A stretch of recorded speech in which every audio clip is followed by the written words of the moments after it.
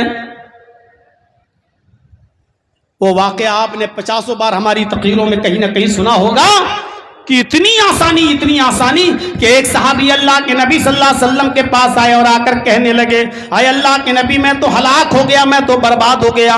آپ نے کہا کیا ہوا؟ کہا اللہ کے رسول روزے کی حالت میں اپنی بیوی سے ہم بستری کر لیا۔ سوچئے، روزے کی حالت میں اپنی بیوی سے مل بیٹھا، روزے کی حالت میں مجھ سے جرم ہو گیا ہے، خطا ہو گئی، غلطی ہو گئی، میں بیوی سے مل لیا۔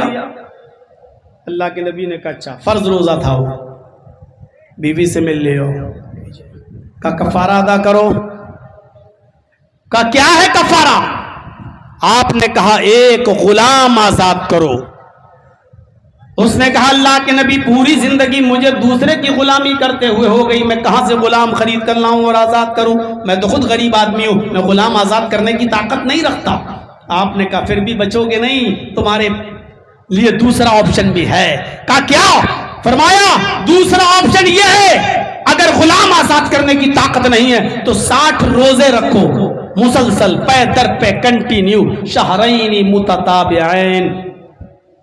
قرآن میں کہا گیا نا فصیام شہرین متتابعین، 2 مہینے کے کنٹینیو، ریگولر، مسلسل، پے در پہ یہ روزے رکھو، کنٹینیو، ایک بھی چھوڑ نہیں سکتے ہو بیچ میں، 2 مہینے کے پورے روزے۔ یہ روزہ تو آپ کا خراب ہو ہی گیا، جس روزے میں آپ بیوی سے ملے، اس کو تو پورا کرنا ہی پڑے گا، اس روزے کی قضا بھی کرنا پڑے گی اور ساتھ میں 60 روزے اور رکھنا پڑیں گے۔ 2 مہینے کے فصیام الشہرین متتابعین، 2 مہینے کے روزے اور رکھنا پڑیں گے اور کنٹینیو رکھنا پڑیں گے لگاتار۔ آپ نے 55 روزے رکھ لیے، 55۔ اب آپ نے سوچا تھک گیا ہوں یار، چلو ایک دن آرام کر لیتے ہیں، ایک چھوڑ دیتے ہیں، 5 ہی تو رہ گئے، بعد میں رکھ لیں گے۔ ایک روزہ آپ نے چھوڑ دیا، 55 بیکار۔ ایک چھوڑ دیا، 55 بیکار۔ اب پھر سے رکھو 1 سے 60۔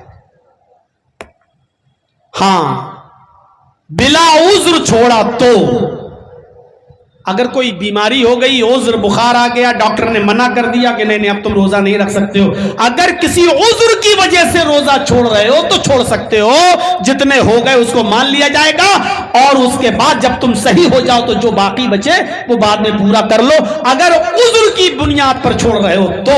لیکن اگر ایسے ہی چھوڑ دیا، نہیں یار ایک دن سستا لیتے ہیں، 5 ہی تو رہ گئے، ایک روزہ چھوڑ دیتے ہیں بعد میں رکھ لیں گے، 5 ہی تو رہ گئے، جہاں ایک چھوڑا بلا عذر شرعی وہ جتنے رکھے سب بیکار۔ اب پھر سے رکھو 1 سے 60۔ سوچ لیا کتنی بڑی سزا ہے روزے کی حالت میں بیوی سے ملنے کی؟ اور نوجوانوں میری بات کو سمجھنا، بیوی سے ملنے کی یہ سزا ہے، اور بیوی کے علاوہ اگر روزے کی حالت میں کسی اور سے ملے تو کیا ہوگا؟ یہ تو اس کے ساتھ سزا ہے جس کے ساتھ تمہارا رشتہ ہے، جو تمہارے نکاح میں ہے، جو تمہارے لیے حلال ہے، یہ سزا اس کے ساتھ ہے۔ 60 روزے رکھو گے تم مسلسل پے در پہ، اور جس کے تعلق دوسری لڑکیوں کے ساتھ ہیں اور اس نے روزے کی حالت میں اگر کسی دوسری لڑکی کے ساتھ غلط کام کیا ہے تو اس کی سزا کیا ہوگی؟ سوچئے گا ذرا، چونکہ ہمیں نہیں معلوم شریعت نے کیا متعین کیا ہے، لیکن سوچئے گا کہ بیوی کے ساتھ اگر ہم بستری کر لو تو یہ سزا، تو اگر روزے کی حالت میں زنا کر لو تو کیا سزا؟ میرے بھائیوں، اس صحابی نے کہا اللہ کے نبی کتنے روزے رکھوں؟ آپ نے کہا 60۔ کہا یہ بھی طاقت نہیں ہے میرے اندر، میں کمزور آدمی ہوں، 60 روزے کہاں سے رکھ سکتا ہوں؟ اللہ کے رسول ایک روزے پر تو صبر نہیں ہوا، بیوی سے مل بیٹھا، آپ کہہ رہے ہیں 60 روزے رکھو، میں کہاں سے رکھوں گا، نہیں رکھ پاؤں گا 60 روزے۔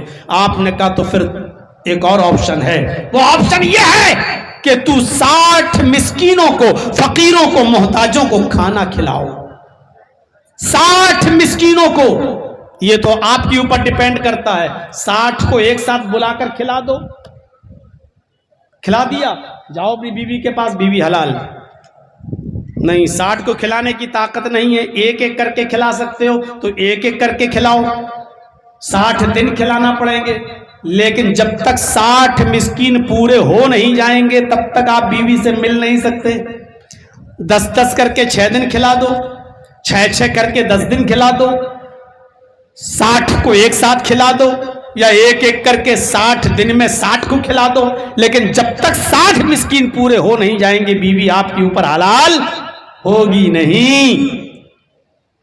سر پکڑ لیا, 60 مسکین کہاں کہ اللہ کے رسول آپ کو پتہ نہیں ہے میری حالت. میرا حال یہ ہے کہ صبح کھا لوں تو شام کو بھوکا سوتا ہوں, اور شام کو کھا لوں تو صبح بھوکا اٹھتا ہوں. ہمارے اور ہمارے بچوں کے پاس خود ایک ٹائم کا کھانا ملتا ہے, ایک ٹائم بھوکے سوتے ہیں. ہم 60 مسکینوں کو کھانا کہاں سے کھلائیں گے؟ یہ تیسرا آپشن بھی ہم نہیں کر پائیں گے. آپ نے کہا اچھا, غلام بھی آزاد نہیں کر سکتا, 60 روزے بھی نہیں رکھ سکتا, مسکینوں کو کھانا بھی نہیں کھلا سکتا 60؟ کہا نہیں. آپ نے کہا تب رکو, تب تمہارے لیے کچھ انتظام کرتے ہیں. نماز کا وقت ہوتا ہے, صحابہ مسجد میں آئے, اللہ کے نبی نے چندے کا اعلان کر دیا, اپنے بھائی کی مدد کرو, اس سے خطا ہو گئی ہے, یہ بیچارہ کفارہ ادا کرنا چاہتا ہے, غریبوں میں کچھ بانٹے گا, اس کے لیے کچھ تعاون کرو. کوئی 2 کھجور لایا, کوئی 4 کھجور لایا, کوئی 5 کھجور لایا اپنے گھر سے. دوسری نماز کا وقت آنے سے پہلے کھجور کا ایک ٹوکرا بھر گیا, 10 کلو 15 کلو کھجور کا ایک ٹوکرا بھر گیا. اللہ کے نبی نے اس کو بلایا, ادھر آؤ. کہا یہ لو, تمہارے بھائیوں نے چندہ کر کے تمہاری مدد کی ہے, لو چلو یہ اپنے گاؤں میں جاؤ, اپنے قبیلے میں جاؤ, اور وہاں جا کر اپنے قبیلے کے غریبوں کو کھلا دو. جتنے بھی غریب ہوں ان میں یہ کھجور بانٹ دو, تمہارا کفارہ ادا ہو جائے گا. ہنستے ہوئے کہنے لگا اللہ کے نبی کس کو بانٹ دوں؟ آپ نے کہا اپنے قبیلے کے غریبوں میں بانٹ دو. کہنے لگا اللہ کی قسم پورے گاؤں میں, میرے پورے قبیلے میں مجھ سے زیادہ غریب کوئی ہے ہی نہیں, مجھ سے زیادہ کوئی غریب نہیں ہے. اب اللہ کے نبی ہنس پڑے کہ تجھ سے زیادہ کوئی غریب نہیں ہے؟ کہا نہیں. تو آپ نے کہا پھر تو لے جا, تو ہی کھا لے اور اپنے بچوں کو کھلا دے, اپنی بیوی کو کھلا دے, یا تیرا گناہ بھی, تیرا کفارہ بھی ادا ہو جائے گا. یہ ہے آسانی اسلام کے اندر, یہ ہے سہولت اسلام کے اندر. یہ دین السہل ہے, یہ دین السہل ہے, یہ دین اعتدال ہے, دین معتدل.